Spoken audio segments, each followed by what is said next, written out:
The sun rose slowly over the rolling fields of New Eden. Kate Morris stood on her front porch, coffee mug in hand, watching her twin daughters help with the morning harvest. At 16, Lily and Rose were nearly identical with their dark hair and bright blue eyes, though their personalities couldn't be more different. Lily, the quieter one, methodically collected ripe vegetables and placed them carefully in her basket. Rose, always the adventurous spirit, raced between rows, her basket half full and carelessly balanced. Kate smiled, but felt the familiar tension in her shoulders. Even after 5 years on this peaceful farming colony, she couldn't fully relax. Old habits from 15 years as a space marine died hard. Her eyes constantly scanned the horizon, looking for threats that weren't there. "Mom, you're doing it again," Rose called out, waving a carrot in her direction. "Doing what?" Kate asked, sipping her coffee. "That thing where you look like you're expecting an alien invasion during breakfast," Lily said softly, coming to stand beside her sister. "We're safe here, remember? That's why we moved to the most boring planet in the galaxy." Kate forced herself to relax. "Sorry, girls, just enjoying the view." The truth was more complicated. Kate had chosen New Eden precisely because it was boring, far from the border conflicts and alien tensions that had defined her military career. What her daughters didn't know was that Kate wasn't just their mother. She was also head of security for the entire colony. And lately, that job had become more challenging. "Don't forget, the Harvest Festival starts today," Kate reminded them. "I need to check on the security arrangements, but I'll meet you both there by noon." The girls nodded before returning to their work. Kate watched them for a moment longer, then went inside to put on her security uniform. She kept her old military medals locked away in a box under her bed. The colonists knew she had served, but few understood just how decorated Commander Kate Morris had been. She preferred it that way. Kate walked through the small colonial town, greeting farmers and shopkeepers preparing for the festival. Children ran past with decorations, while adults set up booths and tables in the central square. Despite the cheerful atmosphere, Kate noticed the nervous glances some colonists gave to the sky. The news had reached them last week. A Vextari ship had been spotted in the system. The Vextari were an alien species known for their cold intelligence and belief in their superiority. While not officially at war with humans, there had been enough incidents to create tension. Kate had fought them twice during her service years and knew their cruelty firsthand. Kate checked in at the small security office where her deputy, Alan Reeves, waited with an update. The Vextari sent a message. "They're requesting permission to send a small delegation to observe our festival," Alan said, looking uncomfortable. "The colony governor already approved it. Says it's a good chance to improve relations." Kate frowned. How small of a delegation? 5 representatives. They claim it's a cultural exchange. "Cultural exchange," Kate repeated, not bothering to hide her skepticism. "Double the patrols around the residential areas, and make sure everyone on duty is armed." Alan nodded, knowing better than to question her instincts. By midday, the festival was in full swing. Music played as colonists danced and shared food from Earth and local crops. Kate spotted her daughters at a game booth, Rose cheering loudly as Lily carefully threw rings onto bottles. Then she felt it, a shift in the crowd's energy. Conversations quieted as people looked up. A sleek, metallic ship descended slowly, landing in the designated area at the edge of town. Kate moved quickly to the landing site, arriving just as the ship's door opened with a soft hiss. 5 tall figures emerged. The Vextari stood nearly 7 feet tall, their skin a pale blue with slight scales that caught the sunlight. Their 4-fingered hands ended in short, sharp claws, and their entirely black eyes showed no emotion. Leader stepped forward. I am Sub-Commander Zexfer of the Vextari Imperium. We come in peace to observe your ... celebration. Kate stood straight, her military bearing automatic. Welcome to New Eden. I'm Kate Morris, head of Colony Security. We're happy to share our Harvest Festival with you, but I must ask that you follow our guidelines for visitors. Zexfer's mouth formed what might have been a smile. Of course, we are most interested in human customs, particularly how you raise your young. Something in his tone made Kate's skin crawl, but she maintained her professional demeanor. Well, there are plenty of families here today. Please enjoy yourselves, but remember that our children are not accustomed to meeting new species. Give them space. The Vextari delegation moved into the festival, drawing stares from colonists who gave them a wide berth. Kate followed at a distance, watching as they observed games, examined food, and took notes on some kind of electronic devices. To her dismay, Kate saw Rose approach the aliens, pulling a reluctant Lily along with her. Are those scales? Do they feel like fish scales or snake scales? Rose was asking as Kate hurried over. Rose, Lily, come here, please, Kate called firmly, but Zexfer had already knelt down to the girl's level. You are twins. Fascinating. And what age have you reached in human development? We're 16, Rose answered before Kate could stop her. Nearly mature then. How interesting. Zexfer reached out, his long fingers almost touching Rose's hair, before Kate stepped between them. My daughters need to help with the afternoon preparations, Kate said, her voice leaving no room for argument. Enjoy the rest of the festival. As she led the girls away, Kate felt Zexfer's eyes following them. Mom, why were you so rude? Rose complained. They're the first aliens I've ever met up close. Not all species have the same ideas about personal space, Kate explained carefully. I need you both to stay away from the Vextari while they're here. But they seemed interested in us, Lily said quietly. The tall one kept watching us even before we went over. Kate felt a chill run down her spine. Promise me you'll keep your distance. 3 days, and they'll be gone. That night, after the girls were asleep, Kate removed the locked box from under her bed. Inside lay her combat medals, official military identification, and a secure communication device. She hadn't activated it in years, but she kept it charged. Just in case, she looked out the window at the twinkling stars, then at the Vextari ship glowing faintly in the distance. Something about Zexfer's interest in her daughters disturbed her deeply. Kate didn't put the box away. Instead, she placed it on her bedside table and checked that her personal weapon was loaded. The peaceful farmer's life she had built might be just an illusion after all.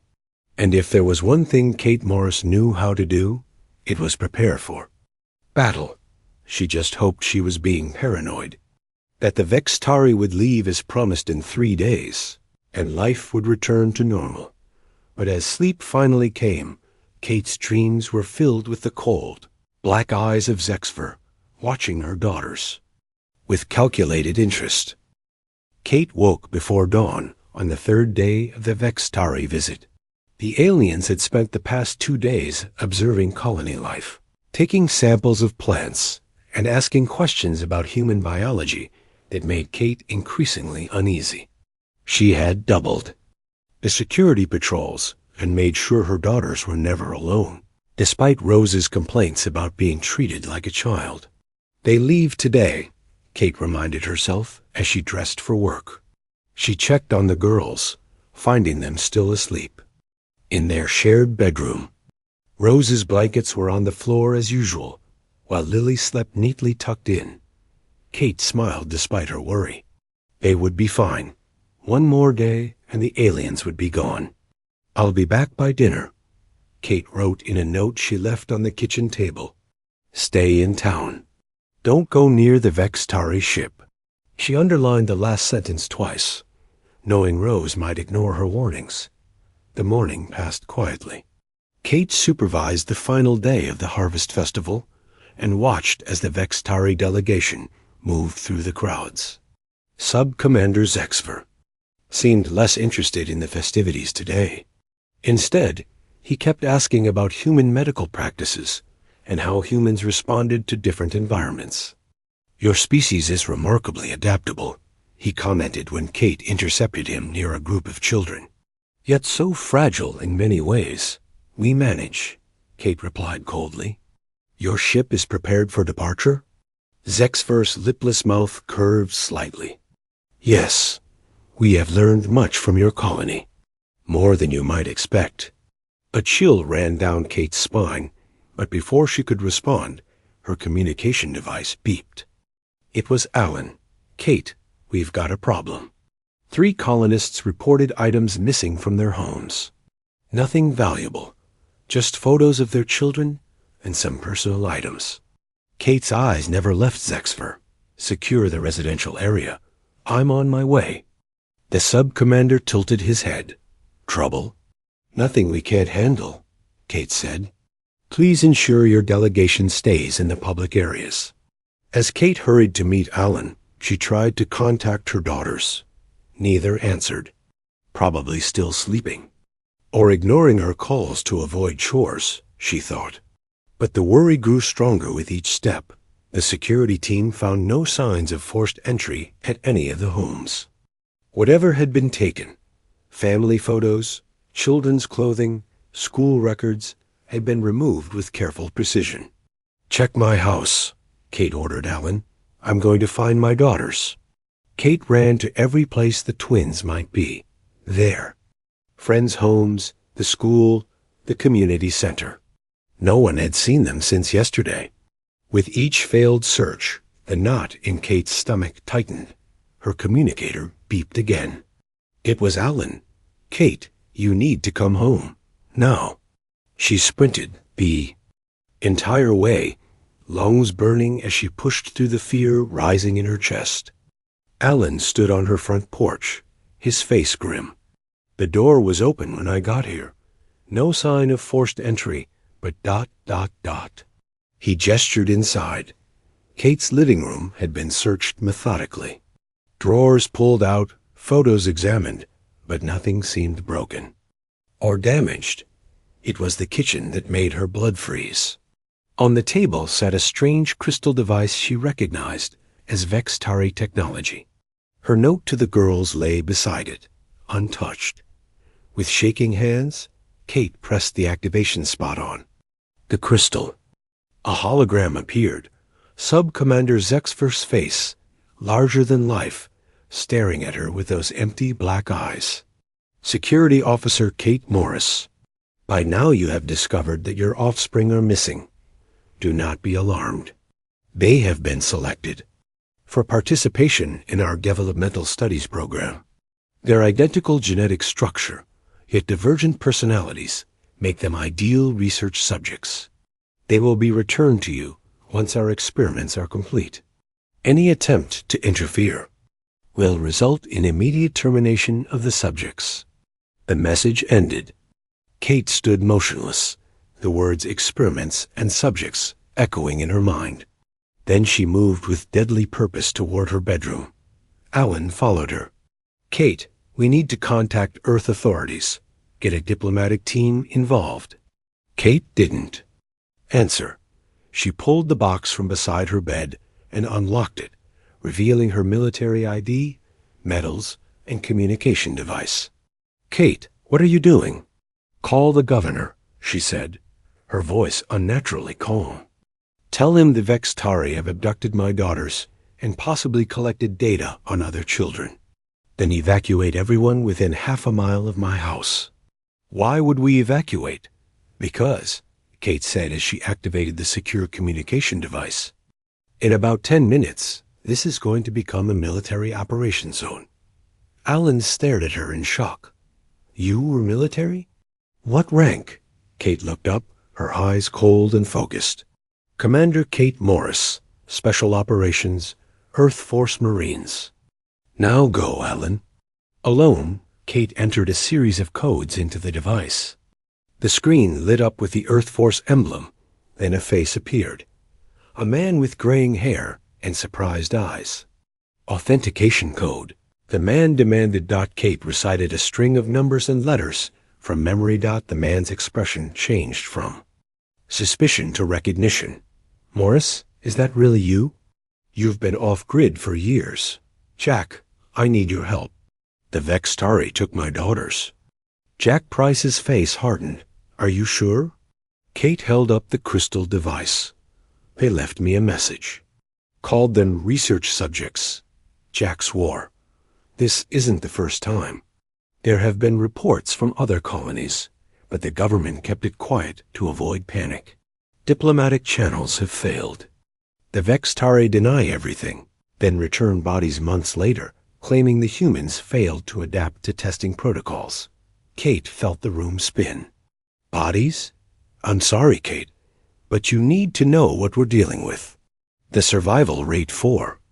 Their subjects is less than 20%. Kate closed her eyes for a moment. When she opened them, all emotion was gone. I need everything you have on Vextari research facilities. Ship locations, security protocols, weaknesses. Kate, even if I could get that information, what are you planning? You can't take on the Vextari alone. Watch me, Kate replied. She moved to her closet and pulled up a hidden floor panel, revealing a sealed military container. My girls have been gone less than 24 hours. That means they're still on the Vextari ship or being transferred to a research facility. I need to find them before the experiments begin. Jack was silent for a moment. Give me 6 hours. I'll get you what I can. But Kate, you'll need help. A ship, weapons. I'll handle that. Just get me the location. Kate ended the transmission. She opened the military container, revealing her combat armor, weapons, and tactical gear, all preserved perfectly despite 5 years of peace. As she began to suit up, Kate's mind focused on a single thought, that Vextari had taken her children, believing they had selected easy research subjects. Instead, they had made the deadliest mistake possible. They had targeted the daughters of a mother who knew exactly how to find them and how to make the Vextari pay. 6 hours later, Kate stood in her basement, surrounded by weapons and tactical gear. She had changed into her military-grade combat suit, black and fitted with flexible armor plates. Her hair was pulled back tightly, and her face showed no emotion. She was no longer Kate the mother or Kate the colony security chief. She was Commander Morris again, preparing for a mission. Her secure device beeped. Jack's face appeared on the screen, looking grim. I found them, he said. The Vextari ship left your system, but didn't go far. It docked with a research station, orbiting the gas giant in the next system. The station is officially listed as a biological adaptation center. What does that mean? Kate asked, checking the charge on her plasma rifle. It means they take species from across the galaxy and test how they adapt to different conditions. Temperature extremes, radiation, toxic substances. Jack paused. They claim it's to understand biology, but intelligence suggests they're looking for weaknesses in potential enemy species. Kate's jaw tightened. How do I get there? That's the problem. The station has heavy security. You'd need a ship that can approach without raising alarms, and a way inside that doesn't trigger their defenses. A knock at Kate's door interrupted them. When she opened it, she found a short, stocky man with a weathered face. Hank Martinez, the man said, extending his hand. Jack called me. Said you needed transport. Kate studied him. You have a ship that can approach a Vextari research station undetected? Hank grinned. The drifter looks like a regular cargo hauler, but she's got a few surprises. Military-grade stealth systems I borrowed when I left the service. He stepped inside, eyeing her arsenal. You planning to start a war, Commander? I'm planning to get my daughters back. Hank's smile faded. Jack told me. I've heard stories about those research stations. Nothing good. Can you get me there or not? I can do better than that. I can get you there, help you get in, and get all three of you out. Hank pulled out a data pad. I've got friends who owe me favors. One's bringing equipment right now. Within an hour, Kate's living room had become an operations center. Hank's friend, a woman named Susan, with short gray hair and sharp eyes, spread out digital maps of the Vextari station. I was in intelligence before I retired, Susan explained. These are the most recent schematics we have. The research labs are here, in the central ring.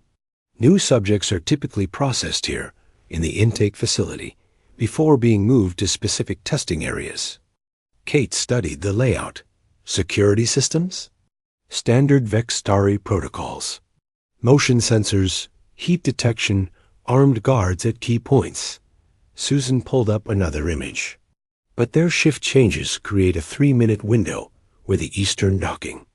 Bay has minimal coverage. If you can time your approach to coincide with that window, you might get in undetected. Kate nodded. What about inside? How do I find my daughters once I'm in? Susan hesitated. That's harder. The station holds hundreds of test subjects from dozens of species. Without access to their internal systems, I can help with that, said a new voice. A tall, thin man with cybernetic implants visible around his left eye entered the room. Gary Wilson, tech specialist. Jack said you might need this. He handed Kate a small device the size of her thumbnail. Vextari use a standardized system to track their subjects. This will hack into their network and locate any human life signs. It's short range, though. You'll need to get inside first. Kate looked at the 3 people who had appeared to help her. Why are you doing this? You don't know me or my daughters. Hank shrugged. I served with Jack. He says you're good people. Besides, those blue-skinned bastards have been taking folks for years. Someone needs to show them there's consequences. We leave in 2 hours, Kate decided. I need weapons that will work against Vextari armor. Gary opened a case he'd brought. These should do the trick. Armor-piercing rounds with an electrical. Discharge on impact. Disrupts their nervous system. And these, he held up several small spherical devices, are EMP grenades. They'll knock out their security systems temporarily. Kate began loading the weapons and equipment into duffel bags. As she worked, she found an old photo of Lily and Rose that had fallen from her box. They were smiling, arms around each other, taken just weeks after they'd moved to the colony. Kate stared at it for a long moment, then tucked it into a pocket over her heart. I'm coming for you, she whispered. The journey to the research station took 16 hours. Hank's ship, the Drifter, was faster than it looked, slipping through space with minimal energy signatures. Kate spent the time memorizing the station layout, cleaning her weapons, and preparing mentally for what was to come. We're approaching the gas giant, Hank announced from the cockpit. Station will be visible in 3 minutes. Kate joined him. At the controls, the massive gas giant filled the view screen, swirling storms of orange and red gases, creating beautiful patterns. Orbiting, it was a structure that looked like a giant wheel with spokes connecting to a central hub. The Vextari research station. Lots of ship traffic, Hank noted. That's good for us. We can blend in. He activated the ship's communication system and broadcast a message. Research station control. This is independent freighter Drifter requesting emergency docking. We have engine coolant leak. Require immediate assistance. There was a pause, then a cold Vextari voice responded. Freighter Drifter, transmit cargo manifest and crew information. Hank sent the fake documents Susan had prepared. Sending now. Please hurry. Coolant levels critical. Another pause. Proceed to docking bay 17. Repair crew will meet you. Hank guided the ship toward the station. deliberately making their approach slightly erratic, as if they were struggling with controls. Perfect timing, he muttered. Shift change in 5 minutes. Kate checked her weapons one last time and activated the tracking device Gary had given her. Once I'm in, give me 3 hours. If I'm not back by then, leave without me. Like hell, Hank said. We came to get your girls out, and that's what we're doing. The ship docked with a gentle thud. Kate moved to the airlock, dressed now in a maintenance worker's jumpsuit over her combat gear. Remember, the intake facility is on level 3. Central hub, Susan reminded her. Most likely place to find recently arrived subjects. Kate nodded. 3 hours. As the airlock opened, Kate took a deep breath and stepped onto the Vextari station. Her daughters were somewhere in this massive structure, frightened and alone. And Commander Kate Morris, decorated Space Marine and mother, was about to show. The Vextari exactly why taking human children was the worst mistake they could have made. Kate moved through the corridors of the Vextari station with practiced ease. The maintenance uniform provided good cover as she made her way from the docking bay toward the central hub. When Vextari personnel passed, she kept her head down and moved with purpose as if she belonged there. None questioned her presence. The tracking device in her palm beeped softly as she approached a junction. According to the station map Susan had provided, she needed to go 3 levels up to reach the intake facility. Kate spotted a service ladder and climbed quickly. Emerging in a quieter section of the station dot here, the sterile white corridors gave way to a more clinical environment. The walls were transparent in sections, revealing laboratory spaces where Vextari scientists worked. Kate slowed her pace, carefully observing each room she passed. What she saw made her blood run cold.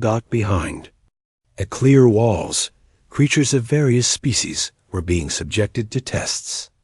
Some were exposed to extreme temperatures, their bodies showing signs of frost or heat damage. Others were connected to machines that pumped unknown substances into their bodies. The subjects' faces showed pain, confusion, and fear. Kate's hand tightened on her concealed weapon. She forced herself to keep moving. Finding her daughters was the priority. The tracking device led her deeper into the facility until she reached a section marked with Vextari symbols that Susan had translated as Human Adaptation Studies. Her heart pounded as she peered through the first viewing panel. Inside were 6 humans, adults of varying ages, sitting motionless in clear chambers. Their skin showed strange discolorations, and their breathing seemed labored. But none were her daughters. Kate moved to the next section. The tracking device beeped more. Rapidly. Through another viewing panel, she finally saw what she had been searching for, and her world stopped. Rose was strapped to an examination table, her body covered in sensors. A Vextari scientist was preparing to inject her with a glowing blue liquid. 2 more scientists observed, taking notes on electronic pads. Rose's eyes were open but unfocused, likely sedated. In an adjacent chamber visible through an interior window, Lily lay curled in a fetal position inside what looked like an environmental chamber. Her skin was covered in angry red lesions, and she shivered violently despite the sweat on her forehead. Something broke inside Kate. The careful plan, the stealth approach, all of it vanished in a surge of primal rage. She pulled her plasma rifle from beneath the maintenance uniform and fired at the door lock. The mechanism exploded in a shower of sparks, and the door slid open. The 3 Vextari scientists turned in surprise. Kate didn't hesitate. 3 precise shots, and they crumpled to the floor, blue blood pooling beneath their bodies. Rose, Kate said, rushing to her daughter's side. She quickly removed the restraints and pulled off the sensors. Rose, can you hear me? Rose's eyes struggled to focus. Mom? Her voice was weak, confused. You came? Always, Kate said, fighting back tears as she lifted Rose into her arms. We need to get Lily and get out of here. An alarm began to blare throughout the facility.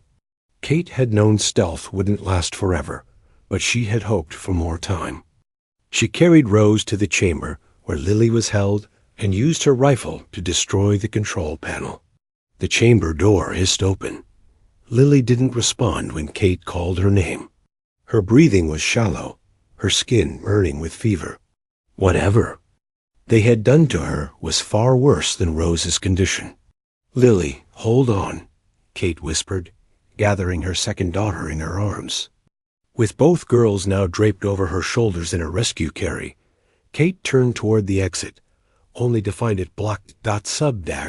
Commander Zexfer stood in the doorway, flanked by 4 armed guards. His black eyes showed no emotion, but his posture conveyed surprise. Commander Morris, he said, recognizing her despite the maintenance uniform. This is unexpected. How did you locate our facility? Kate gently set her daughters down behind an examination table for cover. She straightened, rifle aimed at Zexfer's head. You took my children, she said simply. Zexfer tilted his head. They are not children. They are specimens. Particularly valuable ones, given their identical genetic structure but divergent neurological patterns. Their contribution to science will be significant. Their contribution, Kate repeated, her voice deadly calm, is over. She fired, but Zexfer was faster than she expected. He dodged, and the shot hit one of the guards instead. The remaining guards opened fire, forcing Kate to dive behind the examination table with her daughters. Mom, Rose murmured, slightly more alert now. What's happening? We're going home, Kate assured her, reaching for one of Gary's M grenades. She activated it and threw it over the table.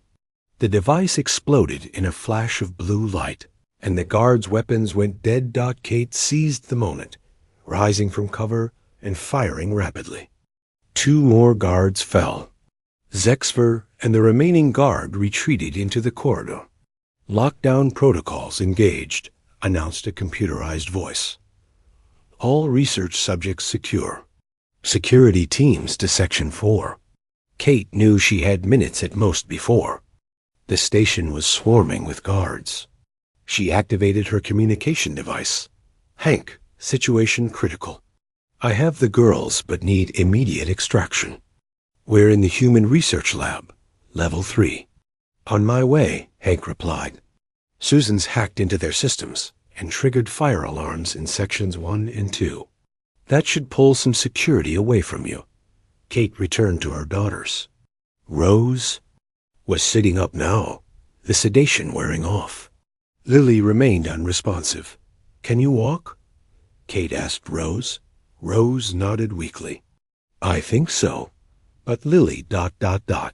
I'll carry her. Stay close to me.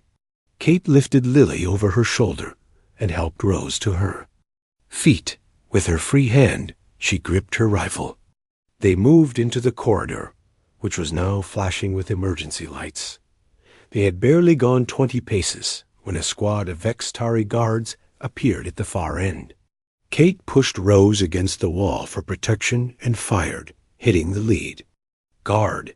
The others returned fire, energy bolts sizzling past them.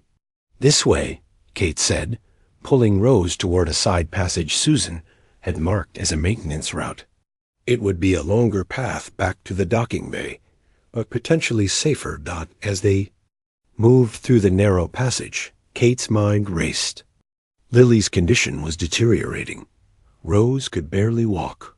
And somewhere in this station, Zexfer was coordinating the search for them. Her communication device crackled.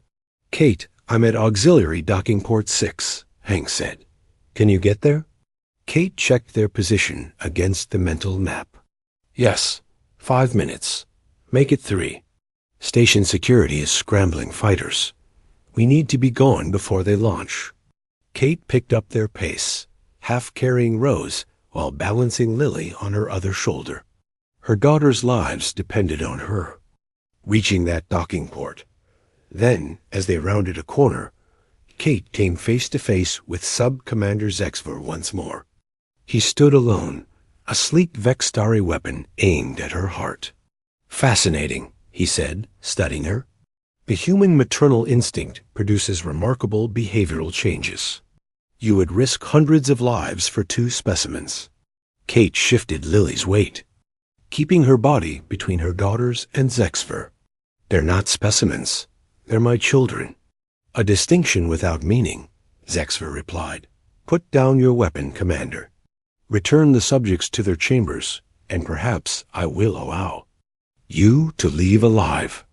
Kate looked at him for a long moment. Then, slowly, she lowered her rifle to the floor. Zexver's mouth formed that almost smile again. "A wise choice." "No," Kate said quietly. "It's a mother's choice." In one fluid motion, she drew a concealed blade from her sleeve and threw it with deadly accuracy. The blade embedded itself between Zexver's eyes.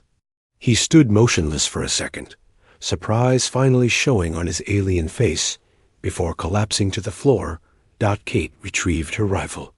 "That was for my daughters." Kate stepped over Zexver's body and continued down the corridor, carrying Lily and supporting Rose. The station alarms blared louder now, and announcements in the Vextari language echoed through the halls.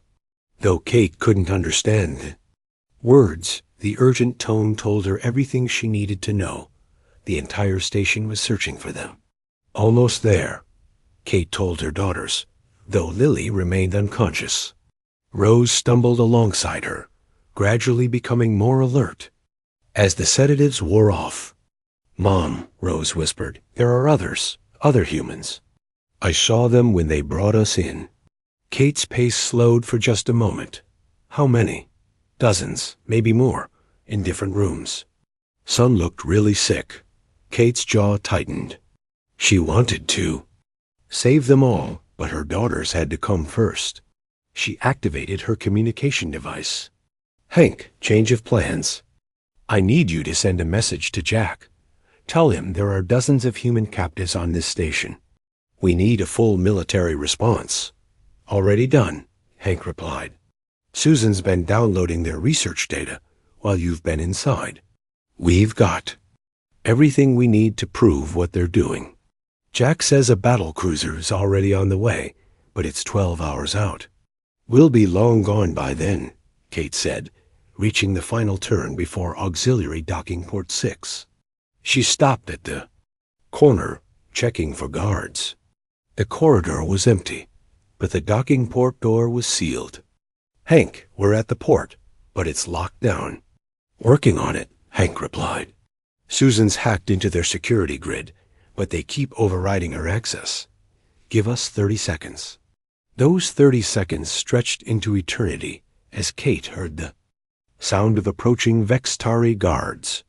She set Lily down gently and readied her rifle, prepared to make a final stand if necessary. "Rose," Kate said calmly, "if that door opens, I want you to grab Lily and run straight to Hank's ship. Don't look back, no matter what you hear. Understand?" Rose's eyes widened. "But no arguments. Your job is to get your sister to safety. My job is to make sure you both get home." The sound of running footsteps grew closer. Kate positioned herself between her daughters and the approaching threat, rifle raised just as the first guards rounded the far corner. The docking port door slid open with a hiss. Hank stood there, his own weapon drawn. "Go!" Kate shouted. Rose struggled to lift Lily, but adrenaline gave her strength. Hank rushed forward to help, taking Lily in his arms as Kate provided covering fire. The Vextari guards dove for cover as energy bolts struck the walls around them. "Kate, come on!" Hank called from inside the airlock. Kate fired one last volley, then threw her final EMP grenade. As it detonated, she backed into the airlock, and the door slid shut just as the Vextari guards recovered. Inside Hank's ship, Susan and Gary had prepared the medical bay. They quickly placed Lily on a treatment bed while Rose collapsed into a seat, exhausted but finally safe. "Get us out of here," Kate ordered as Hank rushed to the cockpit. The ship detached from the station with a jolt. Alarms blared as the Vextari realized their subjects were escaping. Kate felt the surge of acceleration as Hank pushed the engines to maximum power. "We've got fighters launching," Hank called back. "Hang on." The ship shuddered as it took evasive. Maneuvers. Kate stayed with her daughters, holding Rose's hand while Susan examined Lily. "Her condition is critical," Susan said grimly. "They've injected her with something that's attacking her immune system. I can stabilize her, but she needs proper medical care soon." "How soon?" Kate asked. "Hours, not days."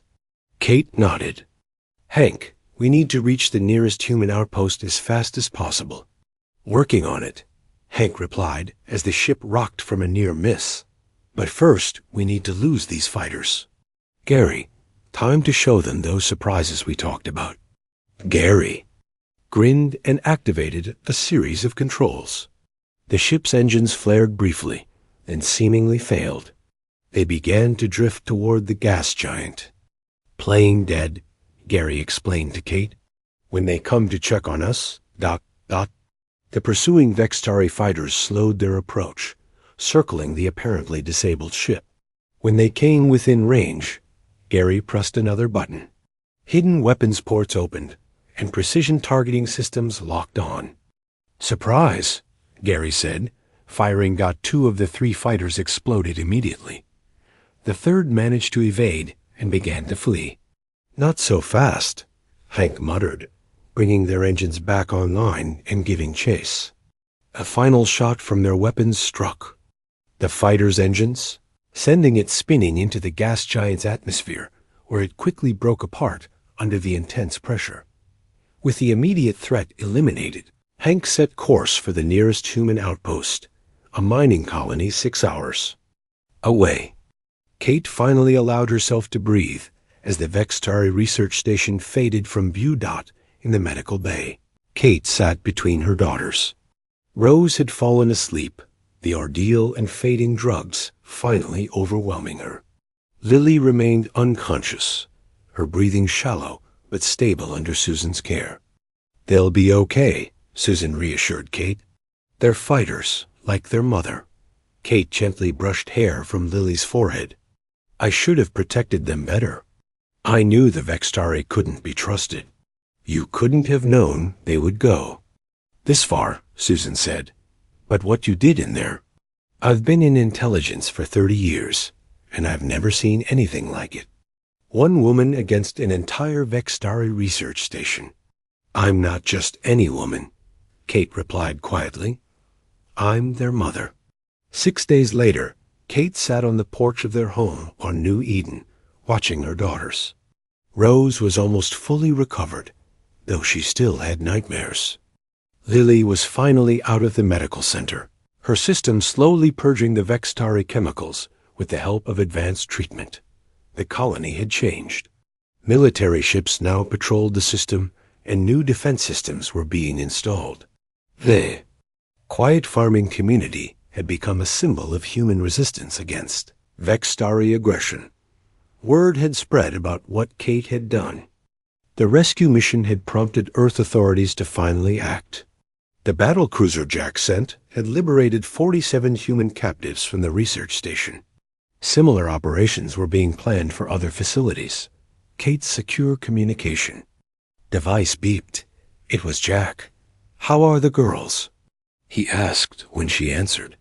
"Getting better. Rose is almost herself again. Lily will need more time, but the doctors say she'll make a full recovery." Jack nodded. "Good. Kate, I have a proposition for you. We're forming a specialized team. Their only mission will be to locate and shut down these research stations, free the captives, and make sure the Vextari understand that humans are not to be taken." Kate looked at her daughters sitting in the garden. They were safe now, but other parents were still missing their children. Other families were still waiting for loved ones to come home. "When do you need an answer?" she asked. Take your time, Jack replied. Your girls need you now. But when you're ready, we could use someone with your skills. Someone who understands what's at stake. That evening, as Kate tucked her daughters into bed, Lily spoke for the first time since their return. You saved us, she whispered, her voice weak but clear. Kate squeezed her hand. I will always come for you, both of you, no matter what. Rose looked up from her bed across the room. The other people in that place, will someone save them too? Kate thought about Jack's offer, about the other families waiting for their loved ones to come home. Yes, she promised. Someone will save them too. After the girls fell asleep, Kate stood on the porch looking at the stars. The Vextari had made a fatal mistake. They had seen humans as just another species to study and exploit. They had taken her daughters, believing there would be no consequences, but they had learned a costly lesson. Never underestimate a human mother protecting her children. And soon they would learn an even greater truth. Humans protect their own, and they never forget those who are taken. Kate made her decision.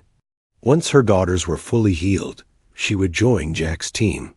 The Vextari needed to understand that humans were not subjects for experimentation. They were a species that fought back, and Kate Morris would lead that fight.